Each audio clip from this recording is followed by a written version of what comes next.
Good evening and welcome to the Badge Politic. I'm Scott Stearns. Yeah, my name is Paul Sickle. Scott, I know it's kind of balmy in Milwaukee, and sometimes that leads to storms. I've heard that there's some storms both in Milwaukee and Washington, D.C., according to the Washington Post. You want to bring us into that story here? Washington Post. This is a weather alert. I know you might be listening to a few days from now, but I bet you that storm won't be over. Headline, Category 5 hurricane, White House under siege by Trump Jr.'s Russia revelations. There you go. Don Jr. Category 5 hurricane. Who said that? I'm wondering. That's a quote. So... It's an interesting... one outside ally, called it a Category 5 hurricane. So Reince Priebus, unless Reince Priebus has already been fired. They didn't tell us. Hasn't he been on the outs for months now? He's always the guy that's the first one, the first one out of the Trump administration. Name your person. Sean Spicer, Reince Priebus, Steve Bannon, Priebus is... Kellyanne Conway. Priebus is smart enough that I think they really need the guy. Oh, it's his core demographic that got him there in the first place. Who? Steve Bannon. Oh, Bannon, yeah. His following. Bannon, the Breitbart, Cheyenne. Cheyenne, is that the right? I think that's the right word. No, not Cheyenne. Mogul, media mogul. Yeah. All right, let's talk. What's going on? So we have. Well, we have these revelations. And it is a big deal. I don't think we haven't focused a lot on the Russia thing, for good reason, because we only know what we know, and everybody's talking about it. The media is reporting on it. I think it's getting proper exposure, and deservedly so. So it's not like we have, I don't think, much to add. It's other than just rallying, the troops forward to continue to the best part about this is all these emails now. Right. From, I keep wanting to say it's Jared Kushner, but it's actually Donald Trump Jr., right? Okay, so all these emails. Kushner was invited to the meeting, as was Bannon. Oh, that's cool. Yeah. So all these emails are the smoking gun. Yeah. Wouldn't they have thought at the time they're running this kind of long shot candidacy that most of their party had written off in June of 2016? Wouldn't they have thought to be a little careful on email, since that was the main liability? That's the whole reason they got elected, was their opponent was vulnerable on sending emails. You would think, but if you're somebody in Donald Trump Jr.'s, maybe you don't consider that. Maybe you think you're invincible. I don't know. I guess. I guess they had to get the communication through. Well, but it also comes from a lack of experience, right? When you haven't been through the ringer in terms of, a typical politician, right, has run for alderman or city council or mayor or state legislature or congressman or senator, right, or governor or president, and Donald Trump's team has done none of those things, and so you could chalk this up, I guess, from the innocent perspective to the amateur nature of the campaign.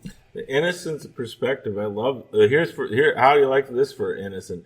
So not only one ally called it a Category 5 hurricane, while an outside advisor said a CNN graphic charting connections between the Trump team, and Russians resembled the plot of the fictional Netflix series House of Cards. That's the thing. Trump truly ruined House of Cards for me. Well, I can't watch it. It's too real. It's a great show, and I've watched it for years, but it's definitely going to challenge the writing staff on that show to step things up, because otherwise it's going to seem... they ripped it off from Macbeth. It's part of it's a Shakespeare spin-off anyway. Fiction has been told this. The same story's been told over and over.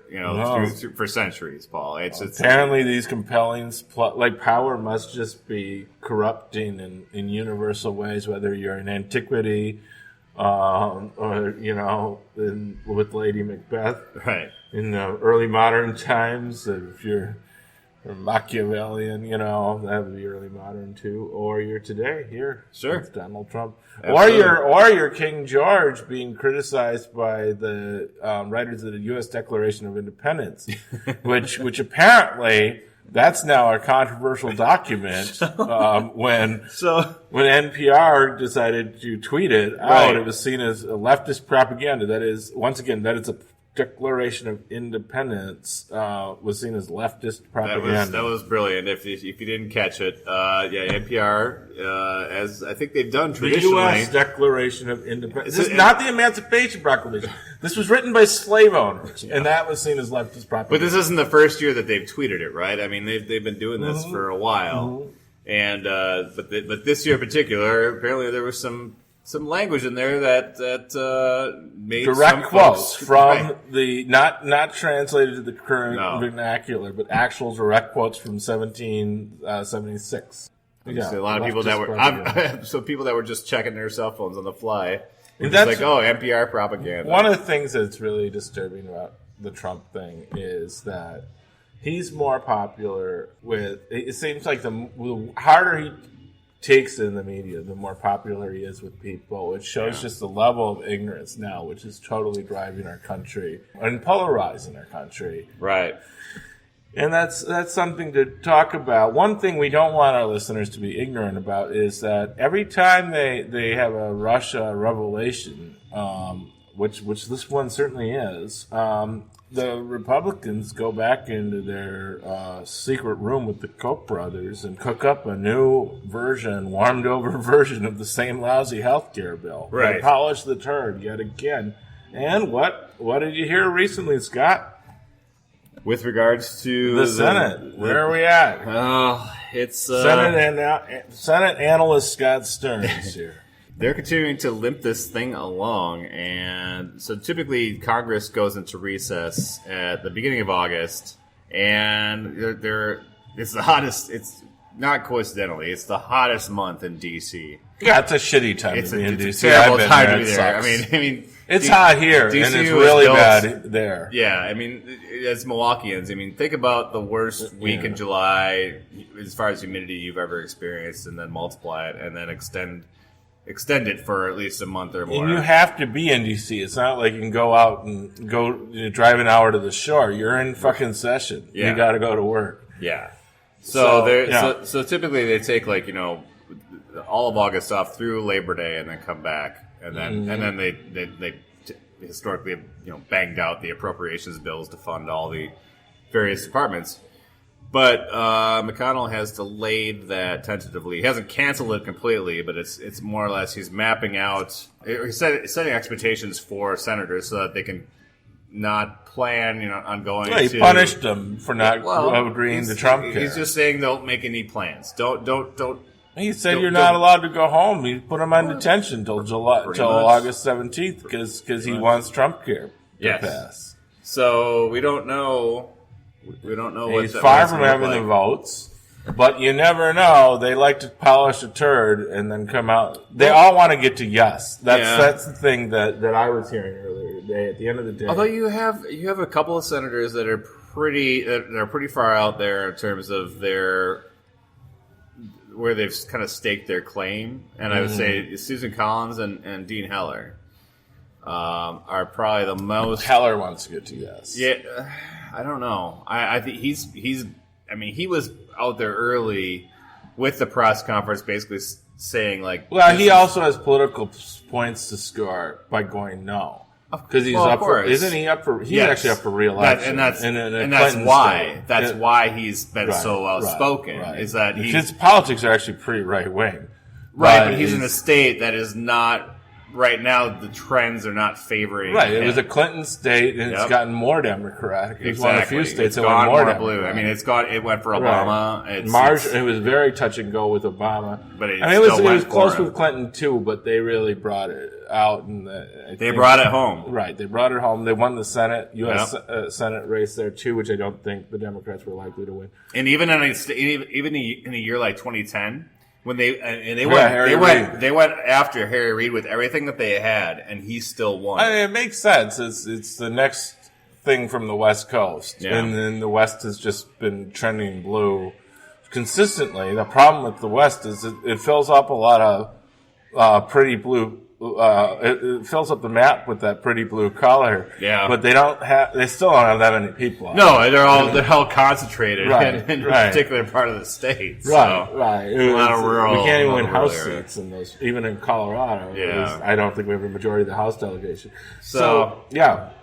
So yeah, I mean, it's so you could limping do along. Collins and Heller. I think Collins and Heller, are locked in, and then we still have a lot of them on the fence. That gives them That gives them room 50. to spare. That gives them 50. If they that's all they lose, then They can that's still do enough it. because Mike Pence is the deciding vote. However, you still have Lisa Murkowski out there. You still have Shelley Moore, Capito. You still have from West exactly. Virginia. Shelley Moore Capito is out there, and then there's the conservatives. And I wouldn't rely on the conservatives by any means. I'm not going to stake my hope for this thing going our way Right, on guys like Rand Paul, Mike Lee, Ted Cruz. Or Ron Johnson. Or Ron Johnson, for that matter. Absolutely. I think Ron Johnson is... I do think he had some centrist concerns, even though he cloaked himself in the right-wing concerns. Yeah. I mean, he kept saying he didn't want the rug pulled out from under, but I think as they're moving now toward preserving some of the taxes that were preventing the tax cut for the wealthy, that's enough to appease him. Well, he'll take half the load. And that's the interesting part of this. So yeah, I believe that just came out today that the latest Senate incarnation is going to retain the taxes that the Affordable Care Act put in all place. of them. I don't know. Okay, that's a big deal. Yeah, if I don't. And so if they're going to retain that, then you risk losing some conservatives, or at the very least, if you can get it through the Senate, it still has to go through. It has to go back to the House. They were going to say, and if as is, yeah, they were going to deem it. I mean, look, I think if you kept the taxes. The truth is, you are going to keep the funding mechanism, so you are going to be able to maintain most of the care that we have now. But they're still talking about the pre-existing condition stuff, right? That's true, and the Medicaid fund, right.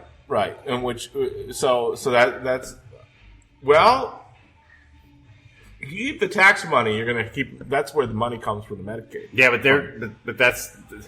Are they going to give it away to someone else? But that's not. Yeah, exactly. That could be channeled elsewhere. I mean, I think that most of that would go to Medicaid. Well, you cannot take any of that for granted. That's true. So, I mean, that is though real progress in a sense. That doesn't mean that anything they're going to pass is worthwhile. And my understanding was that they weren't going to keep all of the taxes. That was my latest understanding. Right. But of course, that was last week that they were talking about. And even Ron Johnson was moving on that. Which shows that resistance works. Because now at worst, well, let's not get too comfortable. But at worst, it sounds like the Senate's getting ready to pass something which isn't nearly as bad as what they were proposing a couple weeks ago. Well, so everything that we're hearing now, because there still isn't a bill. Because this has been the process. It's like they develop this bill in secret, and then they put it out there, and then they pull it back. And then they futz around with it a little bit more, and then they put it out there, and then they pull it back. Normally, legislative procedure is you introduce a bill, it gets referred to committee. In this case, it would be the Health, Education, Labor, Pensions Committee and the Finance Committee to be vetted, and then senators on those committees could offer amendments, to hypothetically make it better. As I use my air quotes. And then it gets voted out. If it's worthy, then it goes to the floor, and then the majority leader schedules it for consideration. Well, why don't they just do that? Well, exactly. Tear up the process. That's been the question. We heard all this BS about how the ACA, when it was being considered, was done in secret, which is total bullshit. Yeah. As we talked about It's previously. a good talking point, though. But it's right. But the way they're treating this thing is they don't want any Democrats to have any input on this thing. Right. And so therefore they're going to subvert the committee process and bring something right to the floor, have, a minimum number of days. Yeah. Right. No, if they wanted to that, but I think the tax I mean, it'd be kind of amazing to see Ted Cruz go along with keeping the tax money. Well, that's the interesting thing is if they do keep the taxes. I mean, it's weird enough to see get Ron some Johnson moderates on board. You know, if you're gonna maybe keep somebody like Capito or some of the others on board with by keeping the taxes. Then, do you lose a Mike Lee or do you lose a Rand Paul? I don't know. I mean, they have good reason, though. I'm looking at this poll here to move it to the Marquette poll. Yeah. Here in Wisconsin. This just came out it was over our hiatus. Yeah, they polled in the end of June. And, it's the age gap is real. So Trump's approval rating is 29% with under 30. But even up to 44, it's only 38%, a full 10-point deficit. This is among all people, including rural people and white people. Where he only breaks even with 45 to 59-year-olds, Trump does. And with 60-plus, he actually has a slight deficit. He's only got a 44% approval rating there. And this is, again, in Wisconsin versus a 50% approval rating. And this was seen as a sort of Republican-skewed poll, too. So, I mean, I think it shows that the Republicans are, if Trump's approval is a stand-in for Republican approval, which I think it is, if you look further down, it pretty much matches up on party lines. 45 to 59, those are the people who would get killed by this healthcare bill. Mm-hmm. Especially people of middle income, 45 to 59. Those are the very same people that are the strongest supporters of Republicans right now. So, of course, they're vulnerable. They should be thinking twice about this. Yeah, absolutely. I'm wondering if it's the same demographics breakdown on Walker. And with that, I'd like to just we've got a governor race here. Walker's been a cheerleader for Trump care. Now he finally gave Ron Johnson a free pass because Walker's like the consigliere. He decides what Republicans can and can't do in Wisconsin. Sure. They gave Ron Johnson a free pass to have questions about it. So I just want to back up for a second. Yeah. And just say, with regards to the taxes, so this came out today that Senator John Barrasso was talking to Bloomberg, I guess, and said that the new incarnation of the Senate healthcare bill, which we still haven't seen the text of, it will not repeal the ACA's 3.8% tax on net investment income or the 0.9% Medicare tax, which is both on top earners. So those things are going to reportedly remain intact, according to what Senator. If they can get the conservatives to vote for that, it would be surprising. That means that they're going to do a lot less damage. It might be easier to do in the Senate than in the House. Yeah. I think you could potentially lose some Freedom Caucus members in the House. I wonder if their plan isn't to try to lean on some Democrats. Because now you're getting into, once you're doing that, the CBO score is going to come out way better if you retain that funding. What is it? Yeah, but what is it? I mean, it's creeped down every incarnation we've had. It started at 24 million, went down to 22 million, and now maybe it'll go to 18. It'll go way down. I don't know. I think that money is a big part of it. It depends on how they allocate it. And health insurance costs money. We've got a system where the top 1% help subsidize the health insurance markets. But that's why they hated Obamacare in the first place. It depends on what they do Obamacare with that funding. In place. If they're not going to put that money into Medicaid, they will. We shall see. I mean, what else? You can't take any of that for granted. So what's interesting is, that 45 to 59 is for Walker is less of bulwark. He's just as strong with much older voters. Yeah. It's that middle to older voters that Trump's barrier. So, let's. What do you think about Walker and his vulnerabilities here? We've got a candidate running against him.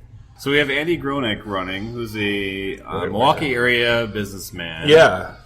He's based appraiser. On Fox Point. Yeah, he made some money. Apparently not recently though. So he's like, he needs to. It showed his tax money tax dollars went down a lot in the last years. Yeah. Well, he's had some previous businesses, which helping make other businesses successful. Mm-hmm. I don't know a lot about the guy. I know we saw him at the Wisconsin Democratic Convention a few weeks back. Mm-hmm. So, I mean, I guess it remains to be seen whether or not he's going to be any kind of front runner. But obviously, he'll have some resources behind him. He's got he's got some money. He's a nice guy. He's staked out some populist positions. He seems like a nice guy. I can't imagine he doesn't do a lot more for me than Mary Burke did. Well, that's or as much maybe. Yeah, but it's early in the game. We talked about previously, like, hypothetically. I used to be afraid to criticize fellow Democrats and whatever, like the Reagan thing. I'm not afraid anymore. Like I'm just going to say what I think because we've gone the normal route of let's say nice things about all of them. No, and that never works. Let's get into the nitty gritty. I mean, I don't have a problem with the person. If there's one thing that as Democrats or as independents who lean Democrat or just people that vote, we should be willing to look ourselves in the mirror, because what we thought was working last year, which was basically cheerleading, right, isn't doing the job. So we have to be very, very reflective and be self-critiquing. A lot of our assumptions, just don't fly. Just don't work. Like I'm just looking, like for instance, we assume a gender gap because there's a big gender gap on Trump. So we're looking through the Marquette poll still. Males approve of Trump 46 to 45% in Wisconsin. Sorry to everybody else on behalf of men in Wisconsin. Females is 37 approved, 56 disapprove. With Walker, well, maybe there's still a similar gap, but it doesn't appear as similar. Fewer men approve of Walker than approve of Trump, it seems like. Or at least, well, no, he's approved. His disapproval is the same. His approval is slightly higher among men, and it's considerably higher among women. And it's only a 6-point gap. Yeah, it's a much smaller gap. It's 51% of men approve of Walker, 45% of women approve of Walker. Yeah. 40. There's a good gender gap in Wisconsin, but not on governor. Or if there is one, it's not being exploited. So there's things we assume just will happen demographically. We assume young voters who can't stand Trump. Trump's at 29% among younger voters. Walker's at 41%. Yeah. So you just aren't going to get that same sort of demographic breakdown. On the other hand, older voters are hardly any better. The biggest gap, actually, the breakdowns are almost the same between Walker and Trump among all age groups except younger voters. Isn't that really interesting? Yeah. Like Walker is basically older voters, even over the age of 30. Was certainly over the age of 44 in Wisconsin, are really skewing conservative now. Yeah. And the ones under 44 are basically even on Walker, slightly against him, whereas they're massively against Trump. Right. My guess is that people who are younger, either they're in school, they're getting their first job, they're starting families, they're busy people, they have less time to follow things. So it would make sense to me. That's always the case, though, no? Right. It would make sense to me if you want to appeal to more of them. Yeah. And you want to chip in to, chip away at some of Walker's latent support among younger people who seem less informed, and you want to get more of those numbers that, like, Trump has among younger voters with Walker. Right. You'd want to tie Walker to Trump. So that because it looks like you're not going to move the older voters. They basically have the same. They're pretty same locked. results. Well, the ones that are for him are pretty locked in. They're not as malleable. It's 50-50 on Trump, and it's slightly over 50% for Walker among older voters. But it's basically the same number. But there's a big gap among younger voters. Younger voters are slightly against Walker. They're massively against Trump. Yeah. So how do you get the younger voters? By younger, I'm saying up to 44. I'm including myself as younger. Well, what did Walker say? How do you get people our age and younger to really associate Walker with Trump? I think that's the key. And so does Andy Gronick do that for you? That's a good. Does Mary Burke? I don't think did that. No. Is Andy Gronick going to be Mary Burke 2.0? Yeah, that's what I'm concerned about. Would Tom Barrett do it? What about Tony Evers, Captain Excitement? Well, I mean, Tony Evers is a public servant. He's head of the Department of Public Instruction. Do you see him having? I mean, I hate to say it. Yeah, some people call him Captain Excitement, Tony Evers. And if you've ever met Tony Evers, you'd have to kind of giggle with affection. I like the guy a lot. I would say he did win with 70% of the vote. That was exciting. That's probably the most exciting thing he's ever done in his life. But right. He might have been boosted by some coattails of a resistance and a really bad Republican, of course, or conservative. But could that not be harnessed again next year? And now he has name recognition because a lot of people came out to vote in a nonpartisan election in a cold. He got 500,000 on a cold he got spring 500,000 votes. You need 1.3 million to beat Walker. Fair enough. Walker, I mean, the average Walker got 1,340,000 in the recall, 1,260,000 in the last re-election. So you got to think 1.3 million to have it's also unfortunately fundraising. I mean, what did Walker put out the other day? That he's got like $5 million in the tank or something like that. Right, I mean, and Evers would have to triple what he got. Yeah. Triple the number of votes he got. Well, whoever runs is going to have to. They may not be able to match that, but they're going to have to at least answer. But my point is that saying Evers got 70% of the vote, it was 500,000 people. Yeah, you need 3 times that many almost. Yep. To become the governor of Wisconsin. Yeah, Twice absolutely. that many. You used to be able to win with 1 million votes. You can't anymore. No. Tom Barrett used to tried that. Mary Burke tried it too. They tried it 3 times in a row. It never worked. Walker always had about 1.2, 1.3 million. Now over 1.3 million votes in some cases. Yep. I mean, really, I think you need to get almost everybody.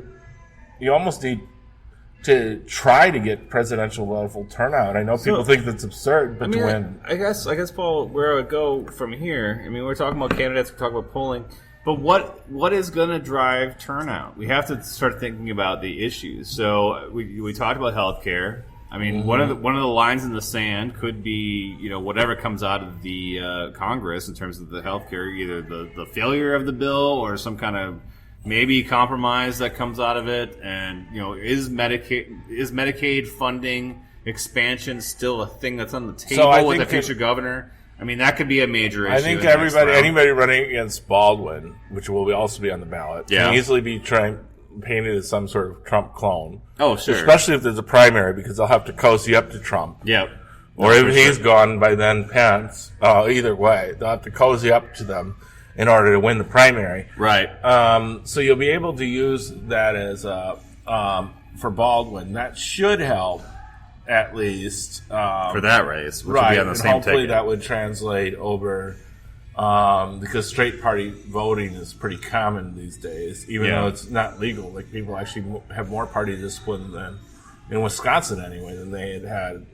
Wisconsin. And you can't even tick the party thing anymore. No, but it's even more. They got rid of that, but more partisan. Yeah, absolutely. Which is a little ironic, but yeah. Yeah, I mean, the regional breakdown I'm just looking at too, and I think the real tell here for me is that in outstate areas, Walker's numbers are starting to mirror the Trump numbers, where he really is stronger in western Wisconsin and northeast Wisconsin than we typically saw out of Republicans in the past. And actually, even the suburban ring around Milwaukee for Walker is looking softer than it would have, say, in his elections and re-elections. Which is because and that must be a tie-in. I think that's a Trump thing. Yeah. I think if Hillary Clinton was president right now, Walker would be way higher in this poll.